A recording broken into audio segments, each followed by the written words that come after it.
Hello everyone, how are you all? I hope you are all good. So students, in this video we will be discussing important current affairs for 8th and 9th of December.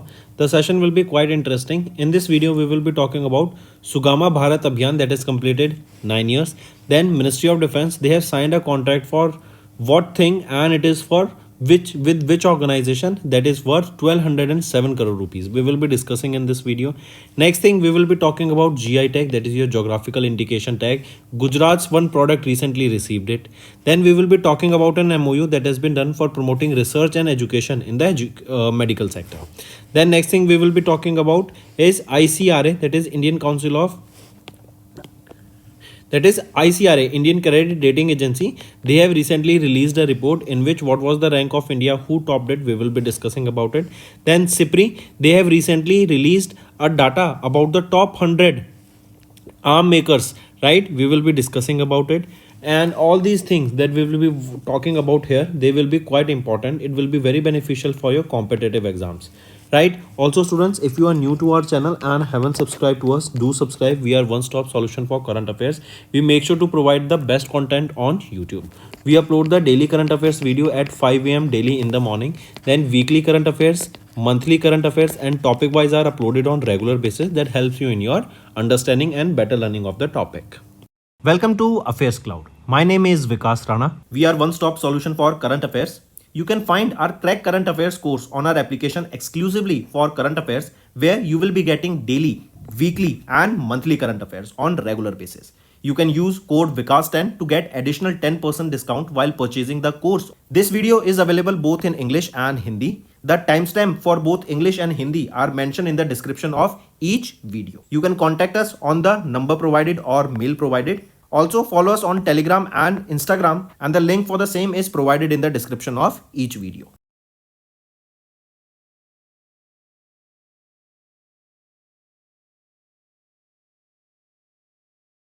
Also students, we have started a new initiative that is of handwritten notes. It is helpful to understand the news daily, time saving and very useful for your revision. We aims to cover 15 questions via handwritten notes in upcoming bank exams.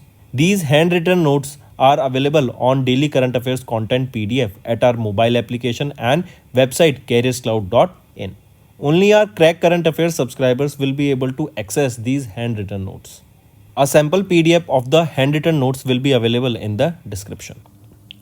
Before moving on to the main content, students, all those students who are watching the video, I would like all of them to hit the like button, right? I am making videos for such a long time with you guys, and I'm making sure that all the students get the proper education. They got the proper knowledge about the topics that we are discussing on daily basis that will help them in the competitive exams. So it is a request from my side to all those students watching this video. As a tribute to me, you can give me a like here, right? It will be very helpful for me in the long run. Also students, coming back to the content, we will be talking about persons with disabilities here. We know already the life of these persons with disabilities. It is very difficult, right? They have to perform day-to-day tasks, and based on their disability it becomes very challenging for them, right? So Government of India, they have came up with various initiatives, right? They are working towards to provide them with better services, better facilities in the public buildings, in the public hospitals. You must be seeing there are special benefits, right? Or there are special services that can be availed by these persons with disabilities, right? So recently Sugama Bharat Abhiyan, it has recently completed 9 years of advancing accessibility for the persons with disability. This Sugama Bharat Abhiyan, remember, this is also known as the Accessible India campaign. This is a flagship initiative of the Government of India. It is for the persons with disabilities, and it has recently completed how many years?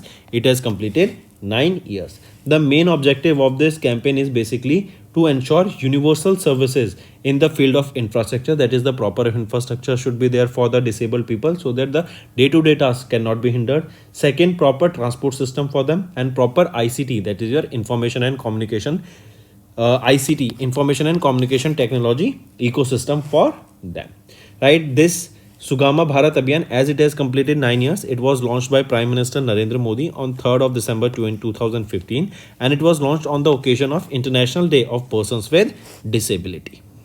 So far, 1671 government buildings were audited for accessibility under the target of auditing 25 to 50 building in 50 cities. Right? And in these buildings, proper services, proper facilities, proper equipments that are required by these persons are provided. Next news. Next is Ministry of Defense. Right? We know that India is betting heavily on manufacturing.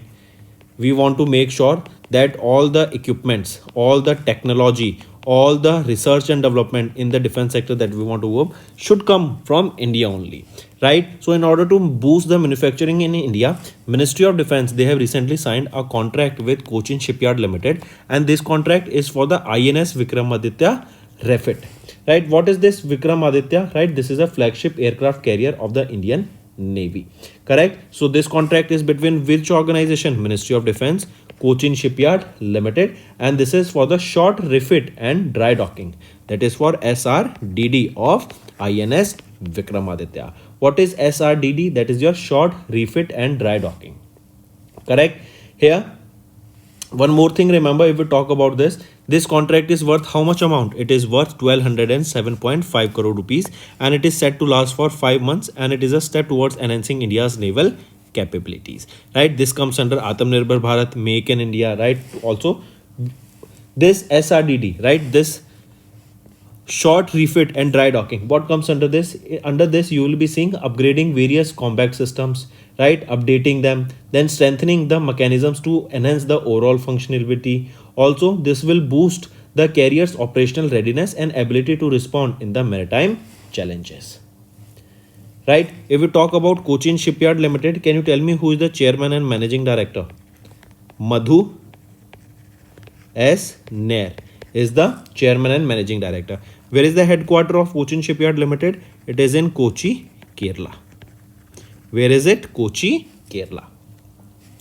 Next, we are talking about GI tag. What is GI tag? Geographical indication tag. Basically, GI tag is given to any product that highlights or that product is specific to a particular region or district or state, right? That promotes or that brings out the cultural diversity or cultural importance of that particular area or that particular state, right? So that is why geographical indication tag. Correct? So recently, Gujarat's traditional Gharchola sari, as you can see it in the picture here, this is Gharchola sari, right? It is of Gujarat that recently got the GI tag. Correct? GI tag is given by Geographical Indication Registry, that is Chennai, Tamil Nadu based. It comes under the Department of Industry Promotion and Internal Trade. Right? Then this GI tag for Gharchola sari was presented during the GI and Beyond Virasat Se Vikas Tak program that was organized by Ministry of Textiles in New Delhi. So this is the location where this event was organized, during which Gharchola sari of Gujarat received the GI tag. Correct? Take a note of this. Apart from this, remember students, the GI recognition, as I mentioned, it highlights the product, culture, tradition of a particular area, right? Or the tradition or the products that are related to that particular tradition. Correct? Similarly, one initiative was one district, one product. It was initially launched in Uttar Pradesh, and the aim of this product is also basically to make sure that one district, right, will be promoted by producing one product, right? That means a single product of a particular district will be promoted, right? That will make sure that full district will be known by that particular product. Correct? Moving on. If we talk about Gujarat state, can you tell me who is the Chief Minister of Gujarat? Bhupendra Patel. Who is the Governor of Gujarat? Acharya Devvrat. What is the capital of Gujarat? It is Gandhinagar. And in Gujarat, there are two national parks that I want you all to remember. That is your Gir National Park and Blackbuck National Park. Moving on, students. Next, we are talking about AFMS and AIMS. I repeat, AFMS, that is your Armed Force Medical Services, and AIMS New Delhi. They recently have signed a memorandum of understanding that will promote or that will boost research and development in the medical sector in India. How this will be? Here we will be doing research and development on technology, doing research on finding new ways that how an individual can be treated in a particular disease or a particular medicine, right? Then we will be seeing more research and development in the chemical sector, or chemical, we can say drugs and medicine sector, so that more work can be done and new medicines can be developed that can fight against the antimicrobial reaction, or as well as they can cure the new disease that can arise. Correct? So this is the MOU that has been sent. This collaboration will address the critical scientific and technological challenges in the field of high altitude aerospace aviation and marine medicine. Next is international affairs. ICRA. What is ICRA? ICRA is your Indian Council. Again, correct. ICRA is your India Credit Rating Agency. Correct. So recently ICRA ESG, Environmental Social Governance Rating, was released. In this report, India has ranked what? What is the rank of India in the ICRA ESG rating? It is India stands at 6th position. Correct, with 127 companies that have committed to net zero target, right? We know that government of India is aiming to become carbon neutral or net zero by 2070. Correct. So under this ICRA, correct, there are multiple companies, that is a total of 127 companies that have committed that we will be going and we will be adopting a goal where we will be eliminating all the emissions, pollution that has been released from our companies. Correct, and aim to become net zero carbon emitters. Correct. Here, who has secured the top position? It is UK that secured the first position with 702 companies in this SBTi target. What is this SBTi that we are talking about? Right, this is your, here you can see, according to the SBTi commitments by the Indian companies released by ICRA, in this 127 companies has been listed. Similarly, in UK 702 companies has been listed that will be aiming to become net zero. So UK first, China second, while our India is on the 6th position. Correct. Apart from this, if we talk about the ICRA ESG rating, who is the managing director and chief executive officer? Ramnath Krishnan, headquartered in New Delhi. Moving on, next we are talking about the SIPRI report.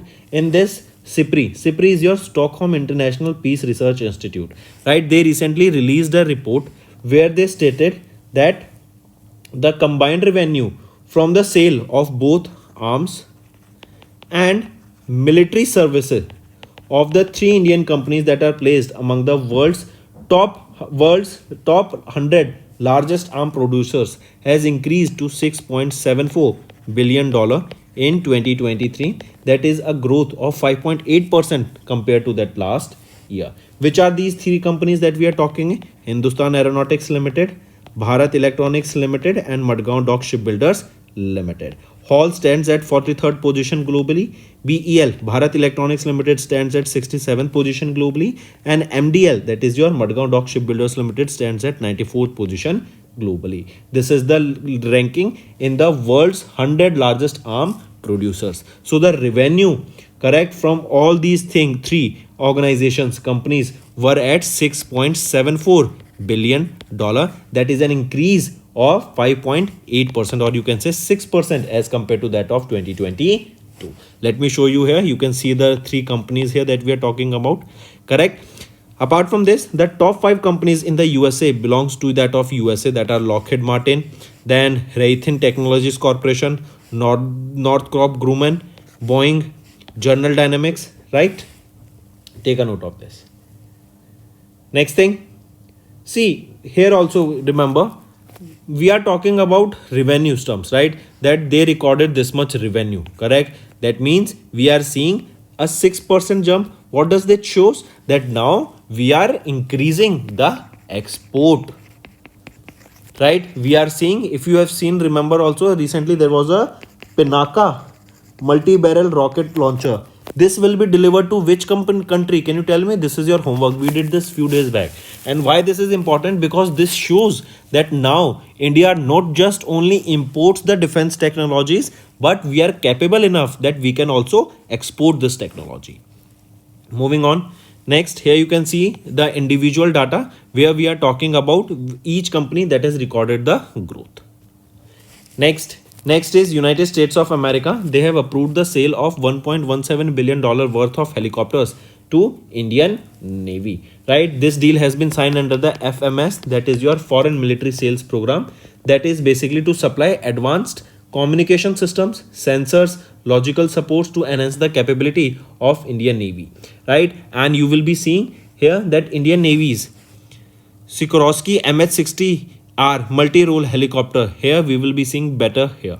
Apart from this will be enhanced, and we are seeing that which are these helicopters that will be delivered. These are your Sikorsky MH-60R multi-role helicopters. Apart from this, these USA made helicopters, they are replacing the fleet Sea King choppers which has served the Indian Navy for over 3 decades, that is 30 years. So for the for $1.17 billion here, you will be seeing these MH-60R Seahawk multi-role helicopters will be delivered. Moving on. Next, if we talk about these helicopters, MH-60R Seahawk helicopters, these are the 4th generation helicopters. They are designed for anti-submarine surface combat missions featuring Mk-54 torpedoes that can be fired targeting hidden submarines. Also, this MH-60R Seahawk emerged as a major force multiplier for the Indian Navy during the growing challenges for the China and Pakistan in the Indian Ocean region. Moving on to banking and finance, Razorpay, they have partnered with Ministry of Home Affairs and I4C to boost the digital payment security. I repeat, Razorpay, they partnered with whom? They partnered with Ministry of Home Affairs, right? And Razorpay, remember, this is a full stack financial solution company. They partnered with Ministry of Home Affairs and India Cyber Crime Coordination Center, right? This will enhance the cyber security of the digital payment ecosystem in India, because nowadays we are seeing that in India the scams, right, data breaches, financial scams, they are increasing day by day, right? And in 2024 we registered almost 20% more growth in the financial crimes than that of last year, correct? So in order to make sure that all the digital payments, right, they are secure, right, for the same reason Razorpay, they have partnered with Ministry of Home Affairs and I4C. This initiative will help to integrate the Razorpay's technology expertise with the government's cybersecurity strategies. Now, if we talk about this, India now accounts for 46% of the world's digital payment volume. Because why? Because of the game changer UPI. Then, according to the data from National Cybercrime Reporting Portal, India has witnessed over 7,000 daily cybercrime complaints, with 85% linked to financial frauds between January 24 and April 24.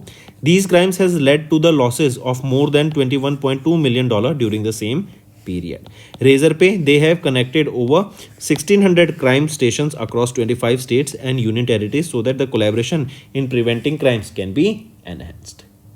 If we talk about Razorpay, who is the Chief Executive Officer as well as co-founder? Harshil Mathur. Then if we talk about the headquarter of Razorpay, it is in Bengaluru, Karnataka. Next we are talking about Paytm. Paytm has launched UPI Lite auto top up for payments without PIN. See, this is a UPI Lite, this is a feature where you can make payment without entering your UPI PIN, right? Now what this feature is, that say for example you recharge your UPI Lite with 1000 rupees, but you have made some expense, you made some payments and the amount is now 150 rupees left. What this auto top up feature will do is here, that when your amount will go below 200 rupees, it will give you basically a option that you can recharge your that this will recharge automatically your UPI Lite wallet by say for example 500, 1000 or 1500 or 2000 rupees as per your wish, correct? See, in this it is mentioned that it is under this feature is powered by NPCI to eliminate the need for OTP for payments under 500 rupees. This we are talking about UPI Lite, right? And here if this 200, I am saying that this is the barrier, that if your amount goes below the 200, then automatically whatever the amount is selected by you, it will auto top up your UPI Lite, correct? And take a note of this. With this you can see Paytm is again being a game changer and it can take a large market cap in the coming years for the digital payments. right? Next is economy and business. OECD, that is your Organization for Economic Cooperation and Development. They have recently raised India's FY25 growth forecast by 20 basis point to 6.8%. So what OECD was projecting that India will be growing by 6.6% in FY25, but now they have increased their projection by 20 basis point to 6.8%. Correct? Take a note of this. Next is women-centric welfare schemes account for 0.5% of India's GDP in FY25 as per Goldman Sachs. See, Goldman Sachs Global Research, right?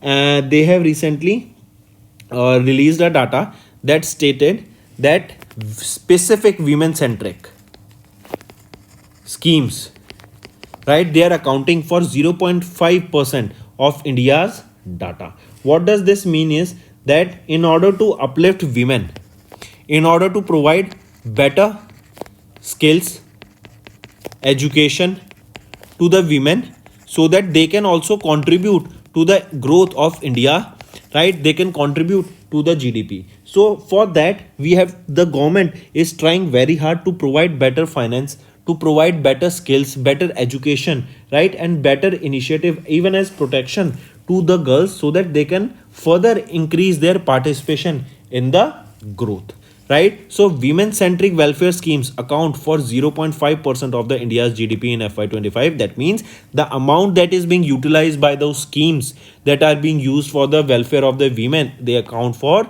0.5%. Here, Maharashtra, they has topped among all the Indian states in terms of the largest allocation of their budget for cash transfer to women, and it has allocated 5.4 billion rupees that constitute 1.1% of the state's GDP. Then comes your Haryana, that is the highest monthly financial support to the women to offer 2100 rupees per month to women above the age of 18 with an annual household income of less than 2 lakh rupees. So amount is going to those girls so that they can benefit, they can do their day-to-day life.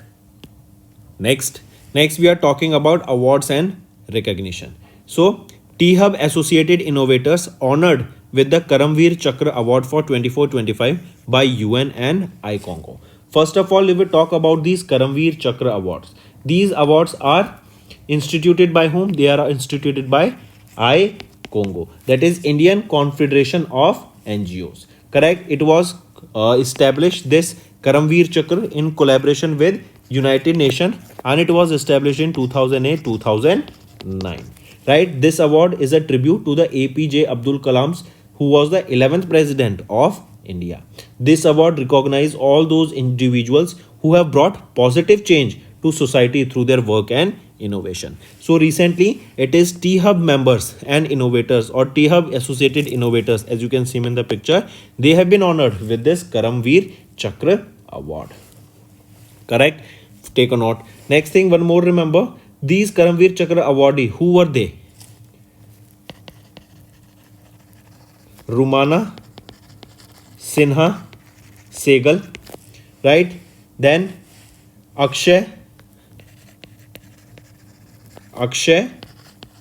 Deshpande, Abhishek Agarwal, right? And Dr. V.V. Majula Kumari, right? They were honored here. And one more, Indrani Mukherjee, correct? They were awarded here with Karamveer Chakra Award. Next is Indigo has been recognized as the 2024 Airline of the Year by CAPA, that is your Center for Aviation. I repeat, in 2024, India's preferred carrier, Indigo, right? It has been named as the 2024 Airline of the Year by Center for Aviation. Correct? This was during the 2024 Global Aviation Award that was held in Serbia. Correct? Next is appointments and resignation. Chess Grandmaster D. Gukesh has been appointed as the new brand ambassador for RBL Bank. Correct? Direct question. Who has been appointed as the brand ambassador of RBL Bank? Chess prodigy D. Gukesh.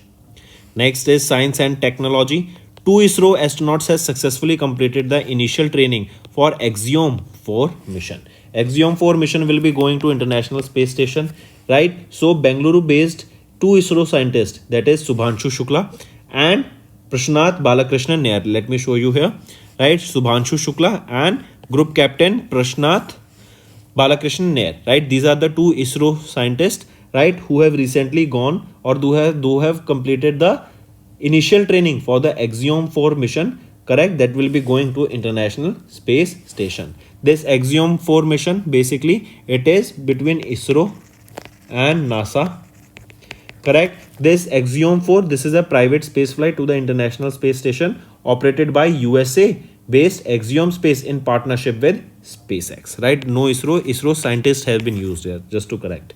Coming back, NASA, who is the administrator here? Bill Nelson, headquartered in Washington, D.C. Next, we are talking about sports, and you can see him in the picture. He is Max Verstappen, and he has won the Qatar Grand Prix 2024. This was his 9th win. Let me show you. This was his 9th win of the season and 63rd of his career. Then in the second position was Charles Leclerc of Ferrari, third Oscar Piastri of McLaren, George Russell on fourth, and Pierre Gasly of Alpine in the fifth position. Next is books and authors. Himachal Pradesh Chief Minister, that is Sukhwinder Singh Sukhu, has recently released book on Sardar Vallabhbhai Patel's life. The title of the book is Loh Purush Sardar Vallabhbhai Patel Ka Jeevan Vrit, right? Then this book has been authored by whom? Rakesh Kumar Sharma. It was authored in Shimla, Himachal Pradesh, and this book was launched by whom? Launched by Sukhwinder Singh Sukhu, the Chief Minister of Himachal Pradesh. Next is important days. International Day of Banks observed on 4th of December. This day is observed basically to recognize the important role of the banking system, correct? And 4th of December, it marks the 4th edition of the International Day of Banks that was observed. For the first time, it was 2020 that we observed this day. Apart from this, remember some terms, that is your Addis Ababa Action Agenda, right? This is a comprehensive global framework that is aiming to enhance the financing sustainable development. This provides the foundation for the implementation of 2030 agenda to focus on the sustainable development by laying various commitments and actions for all the stakeholders to follow the sustainable development goal. This Addis Ababa agenda was adopted on 27th of July in 2015. Next comes your principle for responsible banking. The UN Principles for Responsible Banking, introduced in 2019, work in partnership with the banking community to drive a positive global transformation for the benefit of people and planet. Next we are talking about World Computer Literacy Day, observed on 2nd December. This raises awareness about the importance of the digital skill, the computer literacy, and the technological advancement that we have seen because of the revolution here of IT sector, correct? This day is observed on 2nd of December, and this year it was the 24th edition of the World Computer Literacy that was observed. For the first time, it was observed in 2001. Next, we are talking about state news. UP has declared temporary Mahakumbh Mela district for 2025 Mahakumbh. I repeat, Uttar Pradesh declared a new temporary district in preparation for the 2025 Mahakumbh Mela, that is the festival of the sacred pitcher. This was during an event that will be going till 31st of March 2025. This new district will be known as the Mahakumbh Mela district. I repeat, what is the new district? Mahakumbh Mela district, and it is UP that has declared this. Also, the aim here is basically to make sure that the administration and management of the large-scale religious festival is good in Prayagraj, that was earlier known as Allahabad in UP. This Mahakumbh is scheduled from 13th of January, correct, till 26th of Feb. And UP government notified Mahakumbh Mela area as the 76th district of the state for a duration of 4 months. Next is Karnataka governor has launched Yuva Suddhi Abhiyan to fight against the drug abuse. We know that the drug is or is a very bad thing, it is a negative thing. But in today's generation we are seeing that the youngsters are consuming these drugs a lot. And let me tell you students, all those who are watching my video on regular basis, stay out of the drugs. It is a very bad thing, right? You should not be indulged in any of such substances, right? If you are preparing, your focus should only and only be on cracking your exams, right? These drugs are very bad and you should stay out of it, correct? So Karnataka government or Karnataka governor launched this Yuva Shuddhi Abhiyan so that a fight against the drug abuse can be launched. Take a note of it. Next students, these were your important current affairs. Now let's move to some revision part. Next, Software Technology Parks of India, an autonomous society that comes under the dash, celebrated their 33rd Foundation Day on 6th of June under the theme that is positioning Bharat as a tech product nation. So, Software Technology Park of India, an autonomous body that comes under the Ministry of Electronics, Information and Technology, celebrated their 33rd foundation on 6th of June 2024. And here you can see the theme of this day. Next, Narendra Modi was sworn in as the Prime Minister of India for the third consecutive time after the BJP-led NDA got the majority in the which edition of Lok Sabha elections. So they were the 18th edition of Lok Sabha election, and this is the third consecutive time Prime Minister Narendra Modi was appointed as the PM of India. Next, who has recently become the Indian Navy's first women helicopter pilot? Name that pilot. Anamika Rajiv. Right, she became the Indian Navy's first women helicopter pilot. Anamika Rajiv. Next, which organization has recently launched the AIM ICDK Water Challenge 4.0 and the 5th edition of the Innovation for You aims to foster innovation and sustainability in India? This is Niti Aayog. Right, Niti Aayog. This is the organization that launched this AIM ICDK Water Challenge 4.0 and the 5th edition of the Innovations for You that aims to foster innovation and sustainability in India. Next, which state has become the first in India to announce 1 crore rupees in insurance compensation for employees who passed away in road accidents? That will be Karnataka. Right, Karnataka state became the first state in India to announce 1 crore rupees compensation in insurance for the employees who passed away in road accidents. Next, in June, the Government of India extended the Digital Health Incentive Scheme by a year up to what? It has been extended up to 30th of June 2025. Earlier it was finishing on 30th of June 2024, but now it has been increased. Also remember, as a part of the scheme, the hospitals will receive 20 rupees per patient for digitizing the health records and linking them with Aadhaar ID. Next, which state secretariat has recently become the India's first eco-friendly state government headquarter? It is of Assam state, right? Assam secretariat became the India's first green state government headquarter with the inauguration of 2.5 megawatt solar project on the campus of Janta Bhavan in Dispur, Guwahati, Assam. This secretariat complex will now run solely on the solar power installed with using 12.5 crore rupees of fund. Next, which of the following terms were defined by the newly introduced Offshore Areas Rules 2024 by the Government of India? So which of the following terms were defined? All four of them, right? All the above were defined.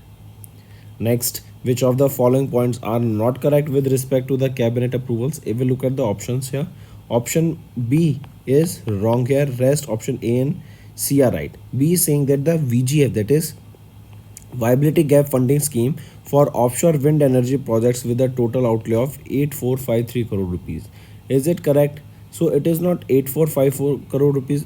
Actually, it is 7453 crore rupees. This is the right option. Then construction of major port at Vadhavan near Dhanau in Maharashtra with a total project cost. This is also right, and option A is also right.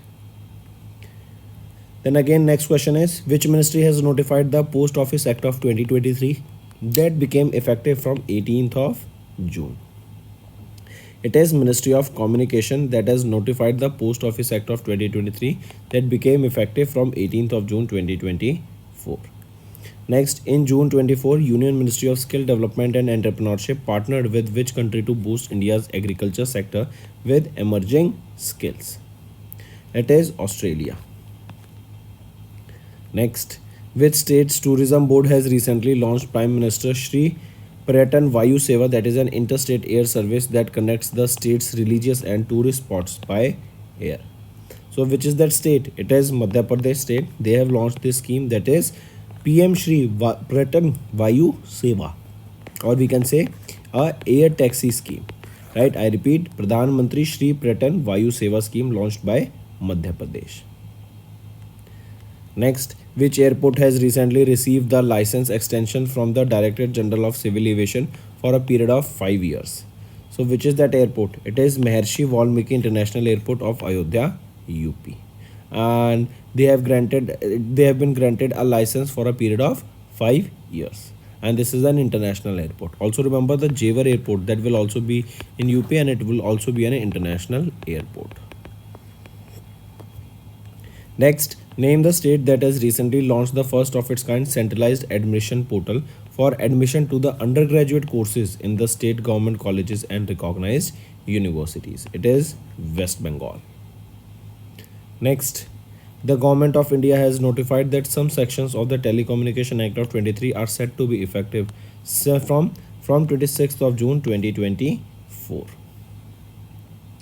Next is which of the following points are correct with respect to the 3 new criminal laws that came into effect on 1st of July 2024.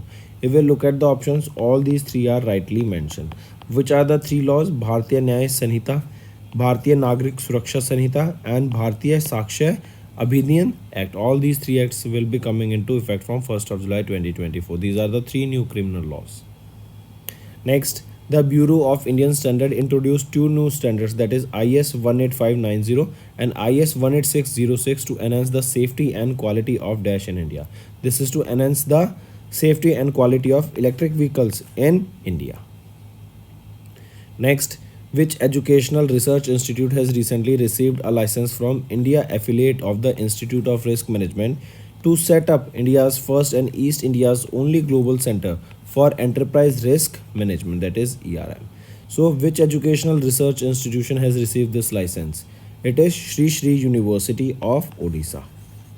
Correct? Take a note of this. This provides the students with the access to IRMs, that is Institute of Risk Management's global resource and training, that allow them to develop various skills in risk informed business such as leadership, entrepreneurship, corporate management, and so on. Next, which Indian state is set to establish the Jatayu Conservation and Breeding Centers?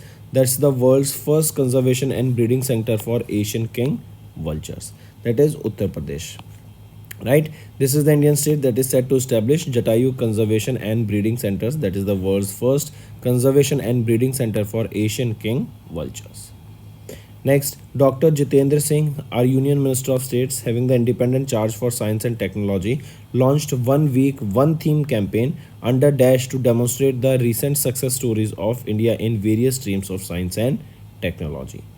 So it is Council for Scientific and Industrial Research, that is Dr. Jitendra Singh. They have launched this 1 week, 1 theme campaign under CSIR to demonstrate the recent success stories of India in the various streams of science and technology, so that other people can also get encouraged through these stories.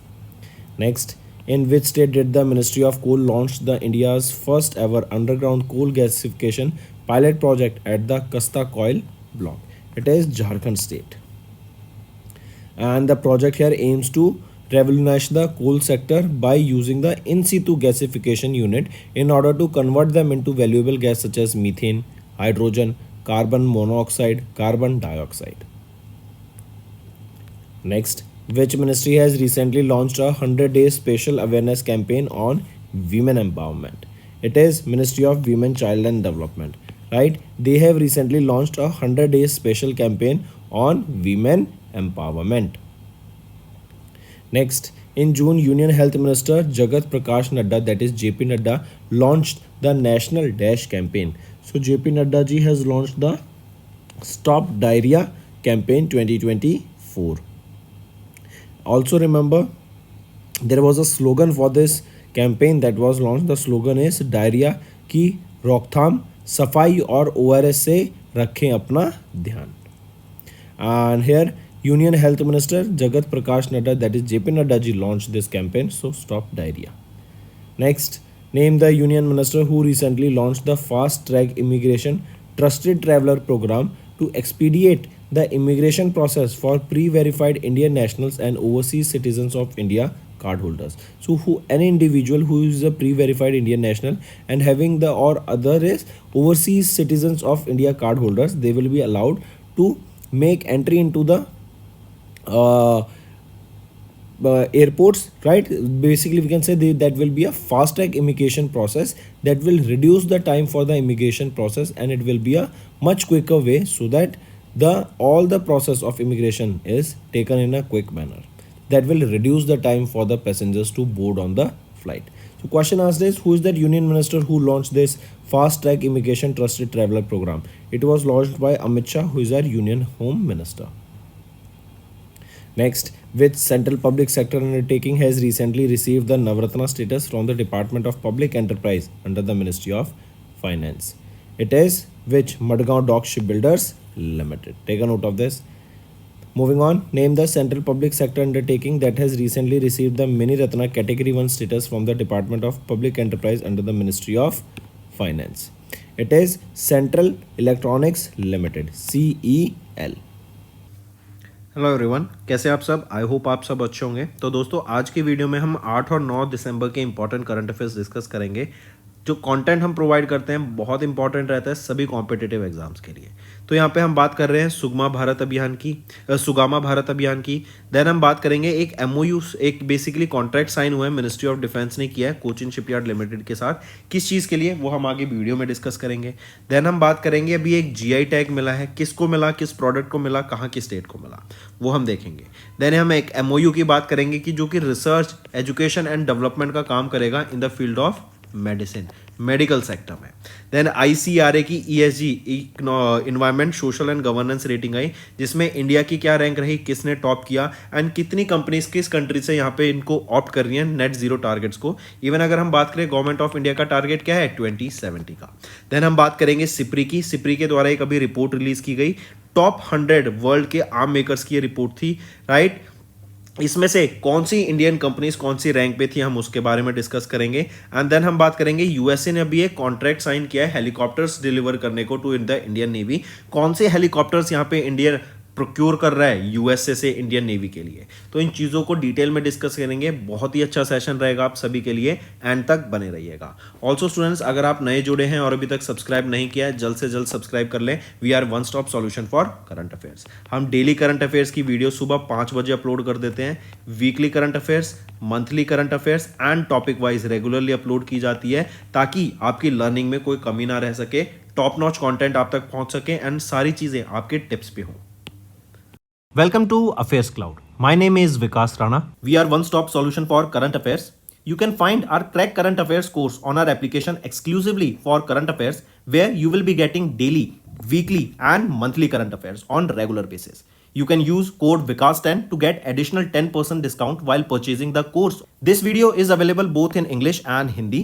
The timestamp for both English and Hindi are mentioned in the description of each video. You can contact us on the number provided or mail provided. Also follow us on Telegram and Instagram, and the link for the same is provided in the description of each video.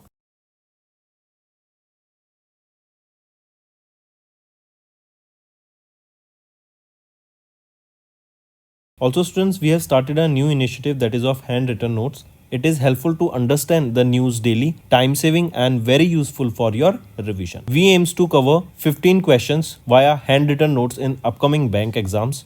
These handwritten notes are available on daily current affairs content PDF at our mobile application and website careerscloud.in. Only our Crack Current Affairs subscribers will be able to access these handwritten notes. A sample PDF of the handwritten notes will be available in the description. आगे बढ़ने से पहले मैं सभी बच्चों से एक request है कि जल्द से जल्द जाके आज वीडियो को लाइक कर दो। आज की वीडियो पे मुझे मैक्सिमम लाइक चाहिए। जितने भी बच्चे हिंदी की वीडियो यहाँ पे अभी कंटेंट हमारा लेक्चर सुन रहे हैं, मैं चाहता हूँ सभी बच्चे जल्द से जल्द जाके इस वीडियो को लाइक करें। राइट, इतने सालों से मैं आपके लिए डेली बेसिस पे कंटेंट ला रहा हूँ एंड डेली बेसिस पे मैं आपसे लाइक नहीं मांगता हूँ, बट आज की वीडियो में मैं सभी बच्चों से चाहता हूँ कि जल्द से जल्द इस वीडियो को लाइक करें एंड तब आगे बढ़ें। चलो स्टार्ट करते हैं नेशनल अफेयर से। सबसे पहली न्यूज़ हम बात कर रहे हैं सुगमा भारत अभियान की। राइट, ये बेसिकली एक इनिशिएटिव लॉन्च किया गया था सरकार के द्वारा। ये एक फ्लैगशिप इनिशिएटिव है गवर्नमेंट ऑफ इंडिया का, जो पर्सन्स विद डिसेबिलिटीज होते हैं ना उनके लिए।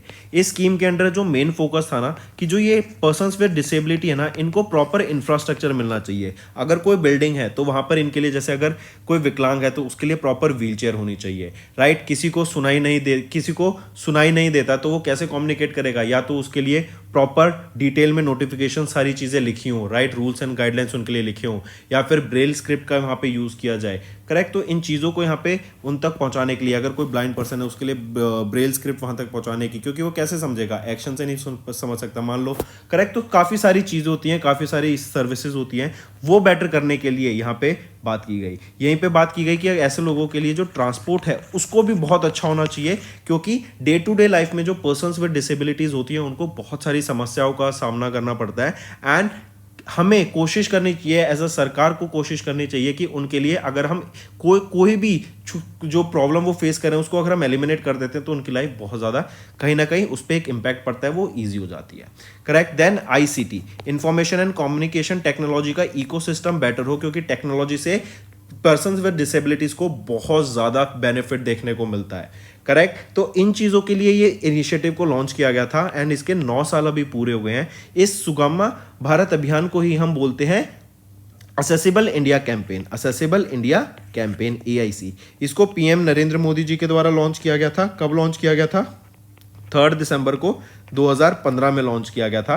Correct, on the occasion of international day of persons with disability. Correct, अभी तक 1671 ऐसी गवर्नमेंट बिल्डिंग्स हैं जिनको ऑडिट किया जा चुका है कि वहां पे क्या प्रॉपर इंफ्रास्ट्रक्चर पर प्रॉपर प्रोडक्ट्स हैं, सर्विसेज हैं पर्सन्स को केटर करने के लिए। करेक्ट, एंड इसी के अंडर याद रखेंगे 562 करोड़ रुपीस का यहाँ पे बजट भी अलोकेट किया गया है। करेक्ट, ताकि ऐसी बिल्डिंग्स को अगर वहां पे कोई कमी है तो उसको पूरा किया जा सके। नेक्स्ट पे आ जाते हैं। सेकंड न्यूज़ है, हमारी मिनिस्ट्री ऑफ डिफेंस ने अभी साइन किया 1207.5 करोड़ रुपए का एक कॉन्ट्रैक्ट कोचिन शिपयार्ड लिमिटेड के साथ फॉर INS विक्रमादित्य रीफिट के लिए। तो देखो, सबसे पहले तो ये समझो कि इंडिया मैन्युफैक्चरिंग पे बहुत फोकस कर रहा है, प्लस इंडिया डिफेंस में भी बहुत कोशिश कर रहा है कि हम रिसर्च एंड डेवलपमेंट इंडिया में ही करें। राइट, हम मैन्युफैक्चरिंग ऐसी प्रोडक्ट्स की, टेक्नोलॉजीज की इंडिया में ही करें, जिससे क्या होगा, इंडिया का पैसा इंडिया में ही रहे। इवन अगर आपको याद हो तो अभी Pinaka multi barrel rocket launcher को भी डिलीवर किया गया है। किस कंट्री को, ये हमने डिस्कस किया था। ये आप होमवर्क में मुझे बताओ कि किस कंट्री को Pinaka multi barrel rocket launcher अभी इंडिया डिलीवर कर रही है। तो ये एक्सपोर्ट कर रही है। तो कहीं ना कहीं हम देख रहे हैं इंडिया का जो इनिशिएटिव है कि हम जो हैवीली डिपेंडेंट थे इंपोर्ट्स पर डिफेंस टेक्नोलॉजीज को लेके, वो कहीं ना कहीं यहाँ पे खत्म होता हुआ दिख रहा है एंड एक नया एरा स्टार्ट हो रहा है जहां पे इंडिया ही प्रोडक्ट्स बना रहा है और इंडिया ही टेक्नोलॉजी को एक्सपोर्ट कर रहा है। तो यहीं पे हम देखेंगे मिनिस्ट्री ऑफ डिफेंस ने कॉन्ट्रैक्ट साइन किया है कोचिन शिपयार्ड लिमिटेड के साथ रीफिट के लिए ऑफ INS विक्रमादित्य। ये रीफिट में क्या आ जाता है? रीफिट में आ जाता है जैसे आपका प्रोडक्ट्स को अपग्रेड करना, राइट, जिसमें हम बात करते हैं short refit and dry docking के लिए कॉन्ट्रैक्ट साइन किया गया है। इसमें क्या आ जाएगा आपका? प्रोडक्ट्स को अपडेट करना, सॉफ्टवेयर्स को अपडेट करना, कोई अपग्रेड मांग रहा है, कोई टेक्नोलॉजी या कोई पार्ट, उसको अपग्रेड करना। राइट, जो इक्विपमेंट्स हैं उनकी एफिशिएंसी को मेक श्योर करना। अगर वहाँ पे कोई ऑयलिंग मांग रहा है, कोई प्रोडक्ट का रिप्लेसमेंट मांग रहा है, कोई पार्ट चेंज होना चाहता है, या फिर कोई पार्ट जंग खा गया या फिर वो प्रॉपर वर्क नहीं कर रहा है तो उसको चेंज करना, तो मैकेनिक्स को भी उसको अच्छे से करना। तो बेसिकली बोले प्रॉपर एक मेंटेनेंस के लिए ये कॉन्ट्रैक्ट साइन किया गया। आने वाले 5 महीनों के लिए कॉन्ट्रैक्ट रहेगा 1207.5 करोड़ रुपए का। अगर मैं कोचिन शिपयार्ड लिमिटेड की बात करता हूं तो चेयरमैन एंड मैनेजिंग डायरेक्टर कौन रहेंगे यहां पर? वो है मधु S नायर। हेडक्वार्टर कहां पे रहेगा इसका? कोची, केरला में रहेगा। करेक्ट, एंड 1972 में कोचिन शिपयार्ड लिमिटेड को एस्टेब्लिश करा गया था। नेक्स्ट पर आ जाते हैं, हम बात करेंगे ज्योग्राफिकल इंडिकेशन की, GI टैग्स की। ये GI टैग्स क्या होते हैं? बेसिकली ये टैग्स किसी भी स्टेट के प्रोडक्ट्स को दिए जाते हैं। राइट, जो प्रोडक्ट ट्रेडिशन को रिप्रेजेंट कर रहा हूं वहां के, जो वहाँ के कल्चर को प्रमोट कर रहा हो, राइट, जो वहाँ के लैंग्वेज को या फिर कोई भी हिस्ट्री, बेसिकली हम बोले तो कल्चर एंड ट्रेडिशन को जो चीज़ वहाँ पे प्रमोट करेगी, राइट, जिसकी सिग्निफिकेंस है, कल्चरल वैल्यू है, ट्रेडिशनल वैल्यू है, उनको यहाँ पे प्रमोट किया जाता है। करेक्ट। तो अभी गुजरात के घरचोला साड़ी, आप ये देख सकते हैं, यह है घरचोला साड़ी, इसको यहाँ पे जीआई टैग मिला है। डायरेक्ट मार्क करके चलेंगे, राइट। जीआई रजिस्ट्री के द्वारा दिया जाता है, जिसका हेडक्वार्टर कहाँ पे है, चेन्नई तमिलनाडु में। एंड जो ये जीआई रजिस्ट्री है, ये किसके अंडर ऑपरेट करती है, ये ऑपरेट करती है DPIIT, जो कि है department of industry promotion and internal trade. चलिए मार्क करके चलेंगे। एंड गुजरात का ये 27वां प्रोडक्ट है जिसको यहाँ पे जीआई टैग दिया गया है। इवन अगर आपको याद हो तो जो कल्चरल है ना, एंड जो ट्रेडिशन है किसी भी जगह के, उसको प्रमोट करने के लिए भी एक और स्कीम लॉन्च की गई थी। वो लॉन्च की थी यूपी के द्वारा, बढ़ के वो बाकी स्टेट्स में भी आ गई, जो थी 1 डिस्ट्रिक्ट 1 प्रोडक्ट। ये बड़ा अच्छा इनिशिएटिव था, राइट। कंगना रनौत यहाँ की ब्रांड एम्बेसडर भी अपॉइंट की गई थी। इसका एम क्या था कि एक डिस्ट्रिक्ट में ना एक प्रोडक्ट को सेलेक्ट किया जाएगा एंड उसको प्रमोट किया जाएगा, उसकी मार्केटिंग की जाएगी एंड ग्लोबल स्केल पे उसको लॉन्च किया जाएगा। इवन बात की गई थी कि उसको हम दूसरे देशों में एज एक्सपोर्ट भी करेंगे। इवन आप देखते हैं कहीं पे भी प्राइम मिनिस्टर आजकल विजिट पर जाते हैं तो वो जो अपना काउंटर पार्ट होता है, जो दूसरा व्यक्ति होता है, जैसे मान लो फॉर पुतिन से मिलने गए तो वहां पे भी उन्होंने उनको एक गिफ्ट दिया था जो एक जीआई प्रोडक्ट था। उस जीआई प्रोडक्ट का भी आप मेरे को नाम बताओ होमवर्क में कि पुतिन को कौन सा गिफ्ट मिला था अभी रिसेंट विजिट पर। ठीक है, चलिए नेक्स्ट पे आ जाते हैं। फिर AFMS एंड एम्स दिल्ली, इनके द्वारा भी एक MOU साइन हुआ है ताकि एजुकेशन में, मेडिकल एजुकेशन में, या फिर हम बोले मेडिकल सेक्टर में एजुकेशन को प्रमोट करने के लिए, रिसर्च को प्रमोट करने के लिए, डेवलपमेंट को प्रमोट करने के लिए, इवन एरोस्पेस सेक्टर में, एविएशन में, राइट, हाई ऑल्टीट्यूड एरियाज में, यहाँ पे medicine, education, research, development, correct, इन सब चीज़ों को प्रमोट करने के लिए ये MOU साइन किया गया। किनके बीच में, armed force medical services and AIIMS new Delhi के बीच में ये MOU साइन किया गया है। नेक्स्ट पे आ जाते हैं international affairs. ICRA ESG rating report आई। ICRA क्या है, India credit rating agency. ESG, environment social governance, right. तो ये अभी एक रिपोर्ट रिलीज की गई जिसमें जो रिपोर्ट बताती है, देखो आजकल इस रिपोर्ट से पहले एक सिंपल लाइन समझ लीजिए कि आज के टाइम पे हम पॉल्यूशन को कम करना चाहती है हर कंट्री। इससे रिलेटेड बहुत सारे ग्रीन प्रोडक्ट्स, ग्रीन प्रोजेक्ट्स आ रहे हैं, राइट, जो कि रिन्यूएबल सोर्सेज ऑफ एनर्जी पे बात करते हैं। एंड सभी का टारगेट क्या रहता है कि हमें पॉल्यूशन को कम करना है, राइट। नेट जीरो टारगेट अगर आपको याद हो इंडिया का भी है कि 2070 तक इंडिया नेट कार्बन एमिटर बनना चाहता है, नेट जीरो टारगेट अचीव करना चाहता है। तो इसी को ध्यान में रखते हुए डाटा रिलीज किया गया है। एंड यहाँ पे हमारी इंडिया की क्या रैंक रहेगी, 6ठी रैंक रहेगी, राइट। एंड इंडिया से 127 कंपनीज ऐसी हैं जिन्होंने यहाँ पे साइन किया है, जिन्होंने कमिट किया है कि हम भी नेट जीरो टारगेट को अचीव करेंगे, हम भी पॉल्यूशन कम करेंगे, हम भी जो एनर्जी को कंज्यूम करते हैं वो एनर्जी भी हम ग्रीन एनर्जी को यूज करेंगे ताकि उससे भी पॉल्यूशन कम हो सके। करेक्ट। अगर ग्लोबली बात करें तो 9000 से भी ज्यादा ऐसी कंपनीज हैं जिन्होंने ये टारगेट अचीव करने की बात की है, इसको कमिट किया है। इवन अगर ये तो हो गई इंडिया की 6ठी रैंक। टॉप किसने किया है यहाँ पे, यूके ने यहाँ पे टॉप किया है, यूनाइटेड किंगडम की फर्स्ट पोजीशन। एंड 702 कंपनीज हैं यहाँ पे जिन्होंने ये साइन किया है। थर्ड सेकंड पोजीशन पे कौन आ जाता है, सेकंड पोजीशन पे है चाइना। अगर मैं बात करूं ICRA की, यहाँ पे चेयरमैन एंड या फिर मैं बोलूं managing director and chief executive officer कौन रहने वाले हैं, वो है रामनाथ कृष्णन। हेडक्वार्टर कहां पे रहेगा इसका, न्यू दिल्ली में। चलिए इसी के याद रखेंगे। और ये जो कमिटीज, ये कंपनीज है ना, ये SBTI commitments by Indian companies, ये SBTI कमिटमेंट है जो कि science based target initiative commitment, right. इसके अंडर यहाँ पे हम नेट जीरो टारगेट्स को अचीव करने की बात करते हैं। चलिए नेक्स्ट पे बात करेंगे सिप्री की। सिप्री क्या है, Stockholm International Peace Research Institute, right. इनके द्वारा अभी रिसेंटली एक डाटा रिलीज किया गया जो कि बताता है 2022 एंड 2023 का हम यहाँ पे डाटा कंपेयर करेंगे रेवेन्यू के टर्म्स में, राइट। और ये हम कंपेयर करेंगे इंडिया की उन कंपनीज का जो कि प्लेस की गई हैं वर्ल्ड के 100 लार्जेस्ट आर्म प्रोड्यूसर्स की लिस्ट में। यहाँ पर इंडिया ने इंडिया की इन कंपनीज ने, जो कि 3 कंपनियों की हम बात करेंगे, इन्होंने $6.74 बिलियन का यहाँ पे रेवेन्यू जनरेट किया 2023 में।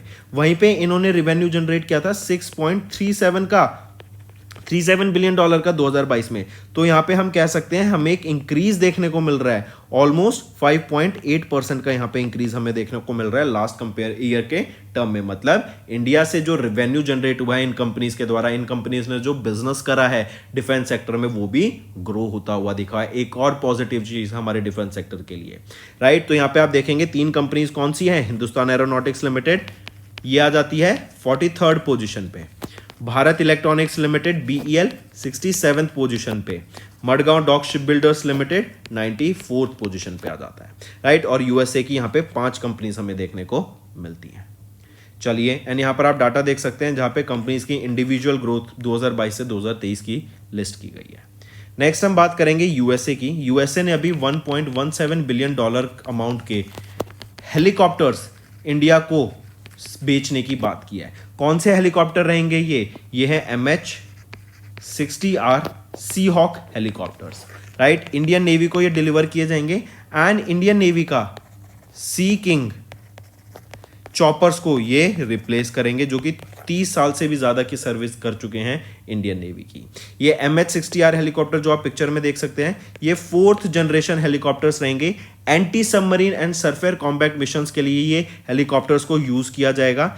MK-54 टॉर्पेडोज को यहाँ पे यूज किया जाएगा, जो हिडन सबमरीन्स हैं उनको टारगेट करने के लिए and air to surface strike करने के लिए भी, ठीक है, मार्क करके चलेंगे। चलिए, एंड एक और चीज, ये जो डील साइन हुई है ना, फॉरेन मिलिट्री सेल्स प्रोग्राम के अंडर साइन हुई है, करेक्ट, ताकि advance communication system, sensors and logistic support यहां पे प्रोवाइड कराया जा सके।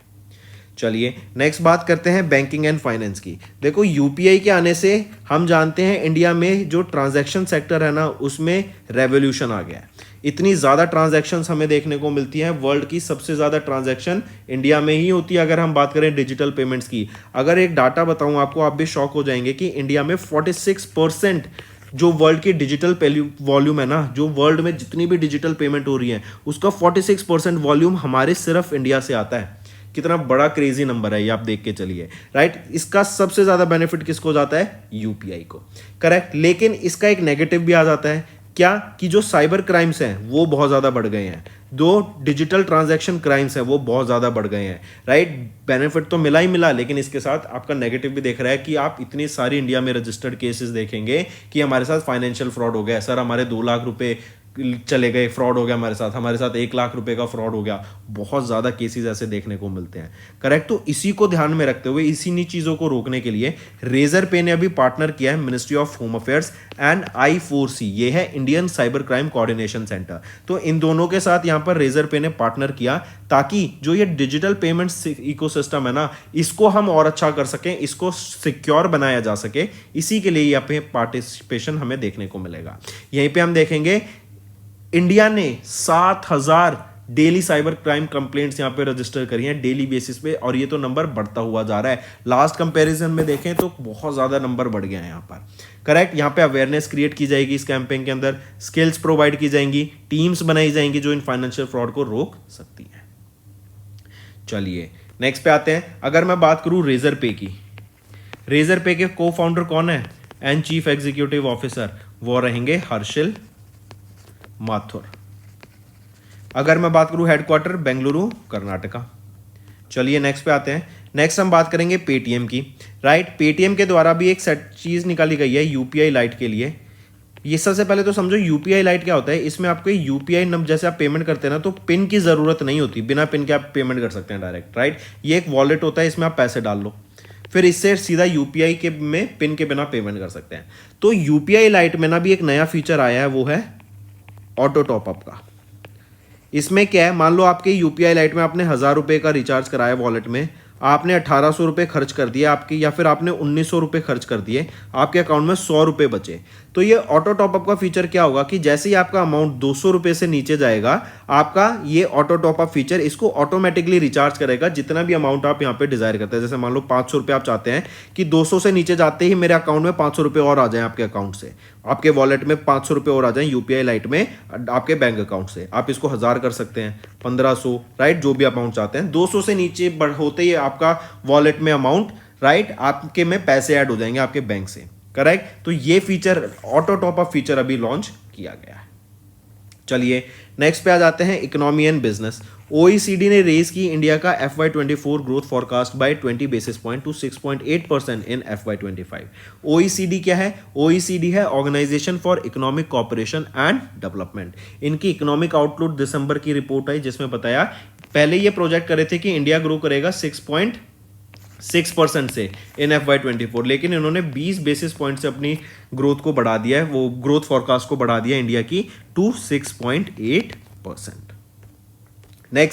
नेक्स्ट हम बात करेंगे, गोल्डमैन सैक्स के द्वारा भी एक डाटा रिलीज किया गया जिसमें बताया गया कि इंडिया ने जो वीमेन सेंट्रिक स्कीम्स हैं, राइट, जहां पर वीमेन्स को मंथली यहां पे कुछ अमाउंट प्रोवाइड किया जाता है ताकि वो अपनी डे टू डे खर्चों को पूरा कर सके, राइट। यहाँ पे ये सिर्फ खर्चे के लिए नहीं कि उनको कोई स्किल सीखनी है, राइट, फूड के लिए, मेडिसिन के लिए, राइट, उनकी एजुकेशन के लिए, उनको स्किलिंग प्रोवाइड कराने के लिए, एंटरप्रेन्योरशिप के लिए जो पैसा महीने के महीने प्रोवाइड कराया जा रहा है, अगर हम उनका टोटल अमाउंट देखें तो वो 0.5% निकल के आते हैं इंडिया की जीडीपी का इन FY25।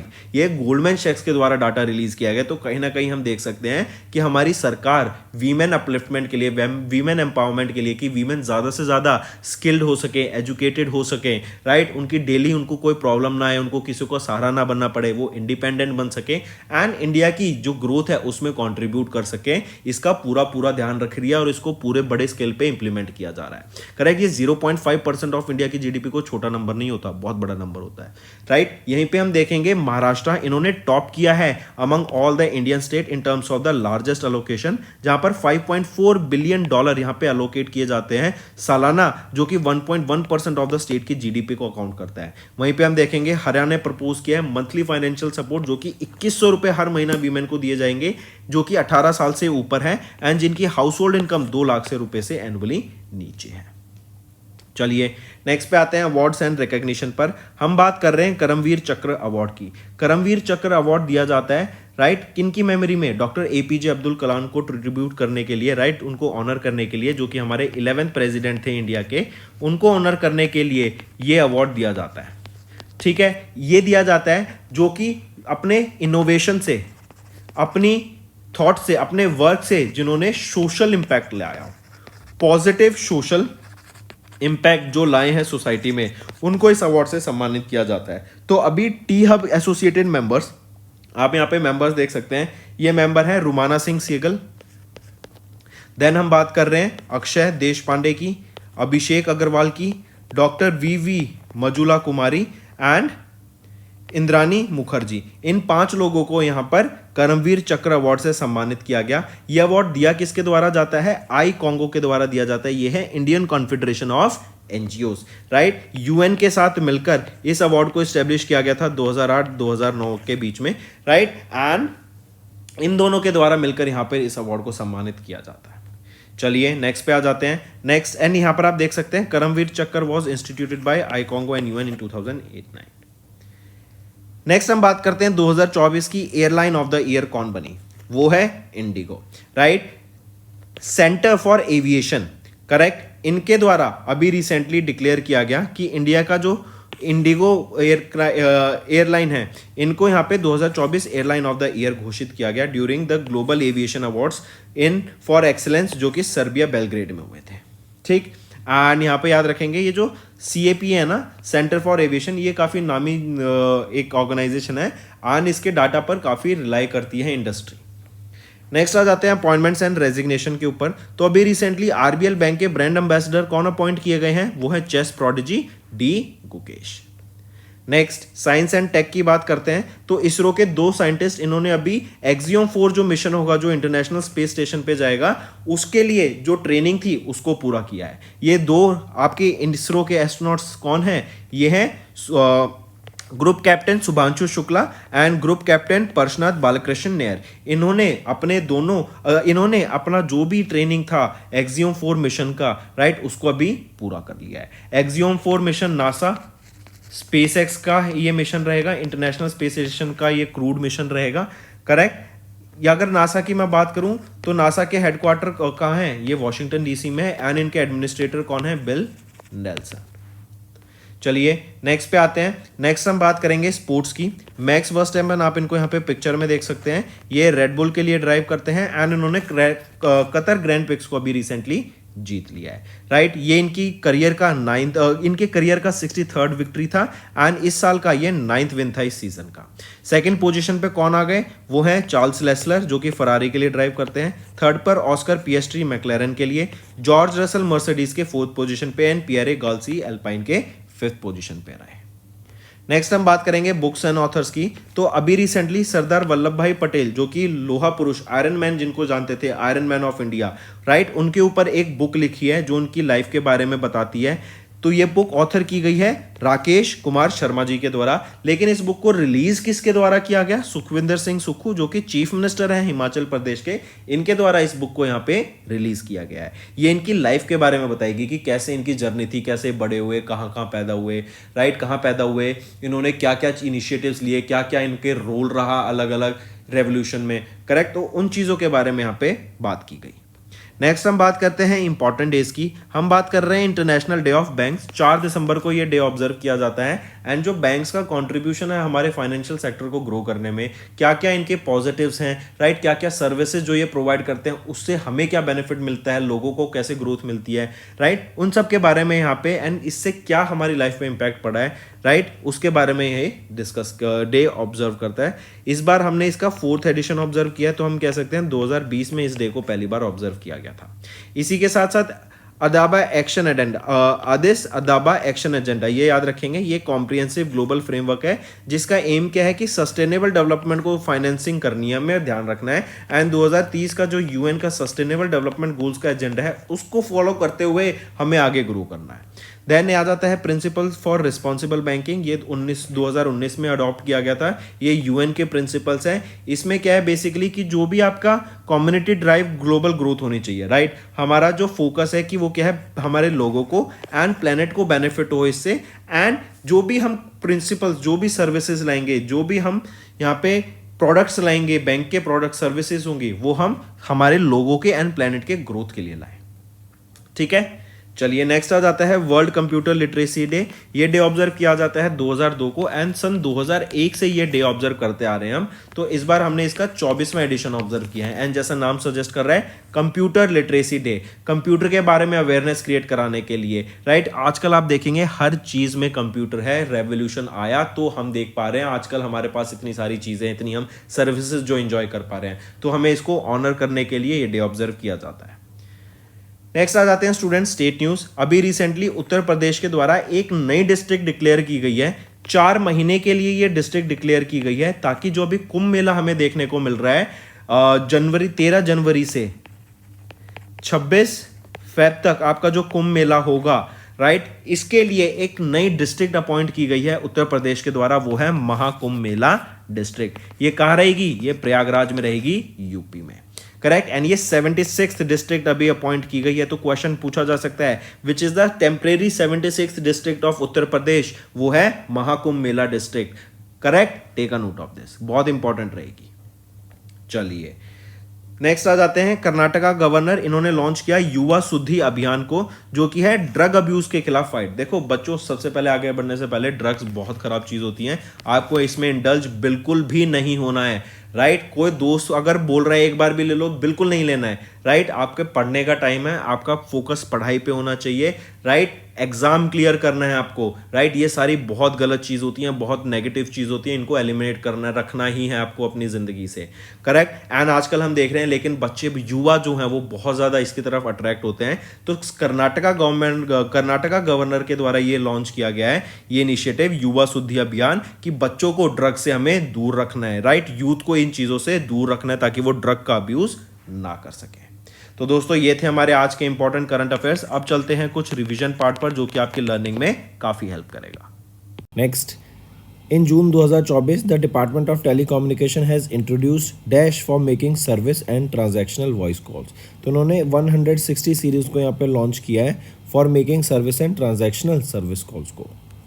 Next, software technology parks of India जो एक ऑटोनॉमस सोसाइटी है जो आपकी किस मिनिस्ट्री के अंडर आती है, जिन्होंने सेलिब्रेट किया 33वां foundation day on 6 June under the theme positioning Bharat as a tech product nation. तो ये STPI ऑटोनॉमस जो सोसाइटी है ये आपके ministry of electronics and information and technology के अंडर आती है। नेक्स्ट, नरेंद्र मोदी इनको स्वान इन किया गया prime minister of India for the third consecutive time after BJP led NDA इनको मेजॉरिटी मिली in the dash Lok Sabha election. तो ये 18वां लोकसभा इलेक्शन है, राइट। एंड इसके दौरान prime minister Narendra Modi third consecutive time यहाँ पे आपके PM बने इंडिया के। Next, who has recently became the Indian navy's first women helicopter pilot. तो वह है अनामिका बी राजीव, ये इंडियन नेवी की पहली वीमेन हेलीकॉप्टर पायलट यहाँ पे बनी है। नेक्स्ट, किस ऑर्गेनाइजेशन ने रिसेंटली लॉन्च किया एम ICD के water challenge 4.0 and the 5th edition of the innovations for you, जिसका एम रहेगा इनोवेशन को बढ़ावा देना एंड सस्टेनेबिलिटी को बढ़ावा देना इंडिया में। तो किस ऑर्गेनाइजेशन ने लॉन्च किया इसको, तो नीति आयोग। अगर आप यहाँ से भी ये ध्यान दे सकते हैं कि AIM क्या है, अटल इनोवेशन मिशन, ये किसका है, नीति आयोग का ये इनिशिएटिव है, राइट। चलिए, किस स्टेट या which state became the first in India to announce 1 crore rupees in insurance compensation for the employees जिनके निधन हो जाता है किसी रोड एक्सीडेंट में।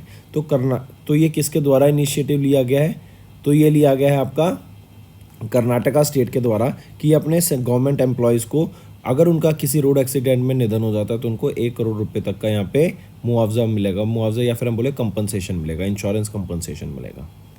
Next, in June government of India ने एक्सटेंड किया डिजिटल हेल्थ इंसेंटिव स्कीम को by a year up to what. तो 1 साल से एक्सटेंड करके इसको 30 जून 2025 कर दिया गया है, जो कि पहले 30 जून 2024 तक था। नेक्स्ट, किस स्टेट सेक्रेटरीट ने recently became India's first eco friendly state government headquarter. तो किस स्टेट का, तो वो है असम स्टेट का सेक्रेटरीट जो है वो इंडिया का पहला eco friendly state government headquarter बन गया है। एंड यहीं पे असम की बात करें तो इनके यहाँ पे इन्होंने अपने सेक्रेटरीट 2.5 मेगावाट का पूरा एक प्लांट सेटअप किया है, जिसको सेटअप करने के लिए 2.5 करोड़ की लागत लगी है। एंड ये जो प्लांट रहेगा ये सोलर पावर रहेगा। Next, which of the following terms were defined by the newly introduced offshore areas rules of 2024 by the government of India. बताइए, which of the following terms were defined, all of the above right option रहेगा यहाँ पे। Next पे आ जाते हैं, which of the following points are not correct with respect to the cabinet approvals. अगर यहाँ पे देखें तो A ऑप्शन ठीक है, C ऑप्शन ठीक है, B कह रहा है कि जो वाइबिलिटी गैप फंडिंग स्कीम है ना for offshore wind energy projects, उसका आउटले क्या था 8453 करोड़ रुपीज़, नहीं उसका आउटले था 7453 crore rupees. Next, which ministry has notified the post office act of 2023 became effective from 18 जून। बताइए, किस मिनिस्ट्री ने नोटिफाई किया कि जो पोस्ट ऑफिस एक्ट है वो लागू हो जाएगा 18 जून से, वो थी ministry of communication. Next, the union ministry of skill development and entrepreneurship, इन्होंने पार्टनर किया किस कंट्री के साथ to boost India's agriculture sector with emerging skills. तो कौन सी कंट्री ने या फिर union ministry of skill development and entrepreneurship इन्होंने पार्टनर किया किस कंट्री के साथ, तो ऑस्ट्रेलिया के साथ यहाँ पार्टनर किया ताकि एग्रीकल्चर सेक्टर में लोगों को स्किल्स प्रोवाइड किया जा सके एंड टेक्नोलॉजी एडवांसमेंट हो सके। Next, which states tourism board has recently launched PM Shri पर्यटन वायु सेवा, जो कि एक इंटरस्टेट एयर सर्विस है जो कनेक्ट करती है स्टेट के रिलीजियस एंड टूरिस्ट स्पॉट्स को बाय एयर। तो किसके द्वारा, कौन सी स्टेट है वो जिनके द्वारा ये PM श्री पर्यटन वायु सेवा को लॉन्च किया गया है, तो मध्य प्रदेश के द्वारा इस स्कीम को यहाँ पे लॉन्च किया गया है, एयर टैक्सी सर्विस आप इसको कह सकते हैं। Next, which airport has recently received a licence extension from the directorate general of civil aviation for a period of 5 years। तो वो है Maharishi Valmiki international airport Ayodhya UP का। इनको यहाँ पे डायरेक्ट DGCA से लाइसेंस का एक्सटेंशन मिल गया 5 साल के लिए एंड ये एक इंटरनेशनल एयरपोर्ट है, ये भी ध्यान रखेंगे। Next, name the state that has recently launched the first of its kind centralized admission portal for admission to undergraduate courses in the state government colleges and recognized universities। तो वो है waste Bengal, इनके द्वारा लॉन्च किया गया है ये centralised admission portal, ताकि अंडर ग्रेजुएट कोर्सेज में स्टेट के जो कॉलेजेस हैं उसमें आपके बच्चों का एडमिशन कराया जा सके। नेक्स्ट, गवर्नमेंट ऑफ इंडिया ने नोटिफाई किया that some sections of the telecommunication act of 2023 are set to be effective. कब से, तो ये भी 26 जून 2024 से लागू हो जाएंगे। नेक्स्ट, किस which of the following points are correct with respect to the 3 new criminal laws. तो जो 1 जुलाई से 3 नए क्रिमिनल लॉज लागू हो रहे हैं वो कौन कौन से हैं? भारतीय न्याय संहिता, भारतीय नागरिक सुरक्षा संहिता एंड भारतीय साक्ष्य अधिनियम एक्ट। तो ये तीनों लॉज यहाँ पे, तीनों क्रिमिनल लॉज यहाँ पे लागू हो रहे हैं। Next, BIS the bureau of Indian standards, इन्होंने 2 नए स्टैंडर्ड्स यहाँ पे लॉन्च किए, IS 8590 एंड दूसरा IS 18606। ये एनहेंस करेगा safety and quality of dash in India. तो इलेक्ट्रिक व्हीकल्स की जो भी क्वालिटी मेंटेन की जाएगी उसके अंडर यहाँ पे ये 2 स्टैंडर्ड्स लॉन्च किए गए हैं एंड इन स्टैंडर्ड्स के हिसाब से ही, इन गाइडलाइंस के हिसाब से ही यहाँ पे इलेक्ट्रिक व्हीकल्स को बनाया जाएगा। नेक्स्ट, किस एजुकेशनल या रिसर्च इंस्टीट्यूट ने रिसेंटली रिसीव किया licence from India affiliate of the institute of risk management to set up India's first and east India's only global centre for enterprise risk management? तो वो है Sri Sri university of Odisha. Next, किस Indian state ने establish किया Jatayu conservation and breeding centre, जो कि world का एकलौता ब्रीडिंग सेंटर रहेगा एशियन किंग वल्चर्स के लिए? तो किस स्टेट में ये सेटअप किया गया है? उत्तर प्रदेश में ये सेटअप किया गया Jatayu conservation and breeding centre. Next, doctor Jitendra Singh, union minister of state for science and technology, जिनके पास इंडिपेंडेंट चार्ज है फॉर साइंस एंड टेक्नोलॉजी, इन्होंने 1 वीक 1 थीम कैंपेन को लॉन्च किया है under CSIR, council of scientific and industrial research. Right, ये demonstrate करता है recent success stories of India in various streams of science and technology. Next, in which state did the Ministry of Coal launch India's first ever underground coal gasification pilot project at Kasta Coal Block? तो वो कौन सा state है? Right, in which state ministry of coal के द्वारा India का पहला underground coal gasification pilot project को लॉन्च किया गया at the Kasta coal block? तो ये झारखंड स्टेट में लॉन्च किया गया है। Next, which ministry has recently launch 100 days special awareness campaign on women empowerment? Simple है, ministry of women empowerment and या फिर ministry of women and child development के द्वारा इसको लॉन्च किया गया है 100 days special awareness campaign on women empowerment. Next, union health minister JP Nadda ji, इन्होंने नेशनल कैंपेन लॉन्च किया डैश। तो ये जो नेशनल कैंपेन है ना, ये आपका डायरिया स्टॉप या फिर नेशनल स्टॉप डायरिया कैंपेन का नाम है। डायरिया को ख़त्म करने के लिए लॉन्च किया गया था। इस कैंपेन का एक स्लोगन भी याद रखेंगे, वो आपका क्या रहेगा? बेसिकली डायरिया की रोकथाम, सफाई और ORS की रखें अपना ध्यान। राइट, तो मार्क करके चलेंगे।